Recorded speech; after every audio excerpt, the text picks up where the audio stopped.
Salut tout le monde, j'espère que vous allez bien. Alors aujourd'hui on se retrouve pour une petite vidéo, on va parler d'un sujet un peu tabou. Donc on va parler en fait de la constipation. Avant ça, n'hésitez pas à télécharger mon ebook Les 3 piliers pour briller de santé, le lien est sous la vidéo, c'est un cadeau que je vous fais, c'est totalement gratuit, donc n'hésitez pas. Alors la constipation, c'est un sujet encore très tabou et pourtant énormément de personnes en souffrent tous les jours, surtout les femmes. Et donc on va voir ensemble qu'il y a des solutions tout à fait naturelles pour soulager ce phénomène qu'on voit de plus en plus. Alors d'abord en fait on va voir les causes de la constipation parce que c'est intéressant quand on en souffre de savoir mais quelles sont les causes pour pouvoir justement mieux y remédier. Alors la première cause ça peut être un déséquilibre hormonal, donc voilà. On sait que les hormones sont le chef d'orchestre en fait de notre corps et donc si vous avez un déséquilibre hormonal ça peut effectivement ralentir le métabolisme et donc provoquer de la constipation. Ensuite, on peut avoir également des problèmes de thyroïde. Donc ceux qui sont en hypothyroïdie, donc qui ont une thyroïde qui fonctionne au ralenti, vont également avoir des problèmes de constipation. Et donc ça va être intéressant ici d'abord de évidemment s'occuper de la thyroïde et normalement ça va relancer la fonction digestive. Ensuite, il y a également le stress qui entre en jeu. Donc si on est quelqu'un de très stressé, où on contracte et on garde tout, on sait que l'intestin est le carrefour des émotions. Voilà, quand on est très stressé, ça se met souvent au niveau du ventre et donc ça peut provoquer la constipation également. On a ensuite un manque d'activité physique, donc c'est vrai que si on est assez sédentaire et qu'on ne bouge pas suffisamment, ça peut provoquer également la constipation puisqu'on ne met pas suffisamment l'intestin, le système digestif en mouvement et donc voilà, il va un peu rester figé en fait. Ensuite, on a également, on peut avoir la constipation si on a un déséquilibre au niveau de la flore intestinale. Donc, si on souffre de dysbiose, donc si on a une prolifération de bactéries dans l'intestin, ou si on souffre de côlon irritable, ou voilà, d'autres maladies digestives, ça peut évidemment aussi entraîner pas mal de constipation. Et finalement, on a également une mauvaise hygiène alimentaire. Donc on sait évidemment que si on a un mauvais mode d'alimentation, ça peut provoquer évidemment de la constipation. Donc ça va être super important aussi de changer son alimentation pour pouvoir permettre une meilleure digestion. Alors, quelles sont les conséquences de la constipation?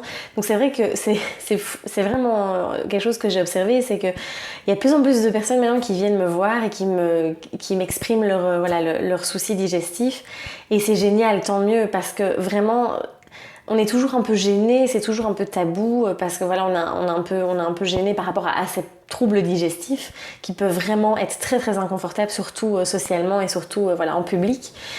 Et c'est hyper important d'en parler parce qu'il y a des solutions et voilà, l'hygiène de l'intestin est très très importante et on va voir que les conséquences de la constipation peuvent vraiment nuire à notre santé en fait. Alors la première chose, c'est que lorsqu'on est constipé, on va accumuler en fait les toxines. Puisqu'on n'évacue pas, on n'élimine pas hors du corps en fait, on va accumuler toutes sortes de toxines qui vont rester dans l'intestin et qui vont même parfois traverser cette paroi et venir circuler dans notre corps. Donc c'est pour ça aussi que ça peut causer des migraines. Donc deuxième chose, ça peut causer vraiment des grosses migraines. Quand on est constipé, on se sent vraiment encombré en fait au niveau du corps, au niveau de la tête. Ça peut également, les conséquences également, ça va être des douleurs abdominales. On a le ventre complètement distendu, donc on a l'impression d'être complètement enceinte ou enceint. Et voilà, c'est très douloureux parce que l'intestin est extrêmement dur d'ailleurs et on a le ventre tout gonflé, donc c'est très très inconfortable. On a également des ballonnements. Donc voilà, il y a également la fatigue, donc ça peut également provoquer beaucoup de fatigue, comme je le disais, puisque les toxines restent dans le corps. Du coup, ça crée, le corps lutte contre ça, essaie de maintenir vraiment une symbiose, et donc ces toxines restent dans le corps, ce qui nous fatigue énormément en fait. Alors on voit maintenant ensemble 5 remèdes naturels qui fonctionnent vraiment très très bien et qui sont 100% naturels et sans risque. Pour justement éviter la constipation. Alors avant ça, si vous avez un problème hormonal ou un problème de thyroïde ou autre plus spécifique, la constipation n'est pas souvent la cause, mais bien une conséquence. Et donc, c'est hyper important d'aller d'aller à la racine du problème et de pouvoir régler justement si c'est un problème hormonal ou de thyroïde, régler d'abord ce problème. La constipation devrait vraiment se résorber naturellement par la suite. Alors le premier remède, ça va être de manger des fibres, mais pas n'importe lesquelles, attention. Donc souvent, quand on est constipé, on vous dit manger beaucoup de céréales complètes, manger beaucoup de fibres, manger cru, manger pour vraiment qu'il y ait un apport de fibres et que ça puisse vraiment faire bouger l'intestin et évacuer les selles. Attention, chez certaines personnes, les fibres dures, donc les fibres agressives comme les céréales complètes, comme tout ce qui est crudité, etc. Et même les fruits peuvent aggraver la situation et peuvent venir vraiment irriter l'intestin en fait. Ça peut vraiment être des produits qui vont vraiment irriter l'intestin, donc c'est très important de consommer les bonnes fibres. Et pour ma part, les bonnes fibres, ça va vraiment être des légumes cuits. Donc consommer des légumes cuits à chaque repas, matin, midi, soir. C'est hyper important et ça va vraiment permettre d'avoir un meilleur péristaltisme, donc c'est vraiment le mouvement de l'intestin.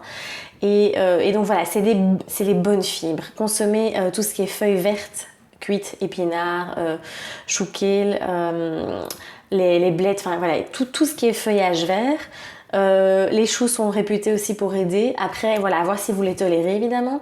Tout ce qui est patates douces également et des fruits plutôt doux. N'hésitez pas à cuire les fruits en compote si vous, si vous ne tolérez pas les fruits crus. En fait, le fait de consommer trop de fibres sèches, donc tout ce qui est céréales, etc., ça va encore plus assécher l'intestin puisqu'il va avoir besoin... les aliments secs vont absorber l'humidité, mais votre intestin, quand on est constipé, est déjà trop sec en fait. Donc vraiment, apportez-lui des fibres, mais qui vont être faciles à digérer. Le deuxième remède, ça va être de peut-être se complémenter en magnésium. Alors on sait que le magnésium est un laxatif naturel, donc c'est 100% naturel. Et donc vérifiez, faites des analyses ou vérifiez avec votre médecin si vous n'avez pas une carence en magnésium parce que ça peut parfois venir de là également. Et le fait de simplement se complémenter en magnésium va permettre de réguler vraiment votre mouvement digestif. Troisième remède, ça va être de manger des bonnes graisses, suffisamment de bonnes graisses. Parce que ça va venir en fait lubrifier l'intestin. Alors la consommation de bonne graisse va également venir stimuler la bile, donc qui est produite par la vésicule biliaire et qui va aider vraiment au péristaltisme également de l'intestin. Donc ça c'est super important. Donc vous pouvez consommer tout ce qui est beurre clarifié, ghee, l'huile de coco, l'huile d'olive, les œufs bio. Donc c'est vraiment très important d'avoir cet apport en bonne graisse. Évidemment, choisissez-les bio et de première pression à froid si possible, qu'elles soient vraiment de qualité et ça va vraiment également venir lubrifier en quelque sorte votre intestin et ça va soulager la constipation. Ensuite, le quatrième remède, et ça vraiment c'est très très efficace et en plus ça fait du bien à notre corps, c'est le yoga et la respiration profonde. Donc dans le yoga en fait il y a plusieurs positions et on a des positions qui sont croisées, donc qui sont de torsion, des positions de torsion en fait. Et ces positions vont vraiment venir travailler et faire venir travailler le mouvement de l'intestin, du système digestif, et ça va vous aider, ça va aider à refaire circuler les toxines à l'intérieur et les évacuer plus facilement. Donc les exercices de yoga et de respiration, donc pratiquer les respirations profondes, vous savez que j'adore ça, ça va vraiment vous aider en fait ça fait un espèce de massage interne de vos intestins, ce qui va vous permettre de évacuer plus facilement. Et le cinquième remède, ça va être de s'hydrater, ne pas oublier de s'hydrater tout au long de la journée. Donc buvez de l'eau et testez aussi de consommer plutôt de l'eau tiède, chaude. C'est moins agressif pour le corps. Vous pouvez également consommer du bouillon d'os, du bouillon de poulet, fait maison évidemment. Ça soulage beaucoup les douleurs intestinales.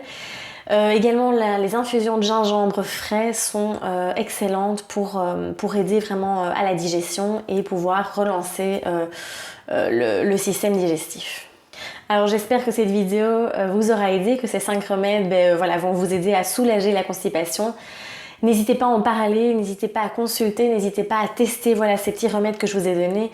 Ça peut déjà vous aider. C'est super important parce que le fait de garder ces toxines à l'intérieur de son corps, c'est vraiment très mauvais. Donc briser la glace et n'ayez pas peur d'en parler à votre thérapeute. N'hésitez pas à liker et à partager la vidéo si elle vous a plu, ça m'aiderait énormément. Rejoignez-moi sur Instagram, Facebook et brilledesanté.com. Je vous dis à très vite, prenez soin de vous et osez briller. Je vous dis à bientôt. Ciao!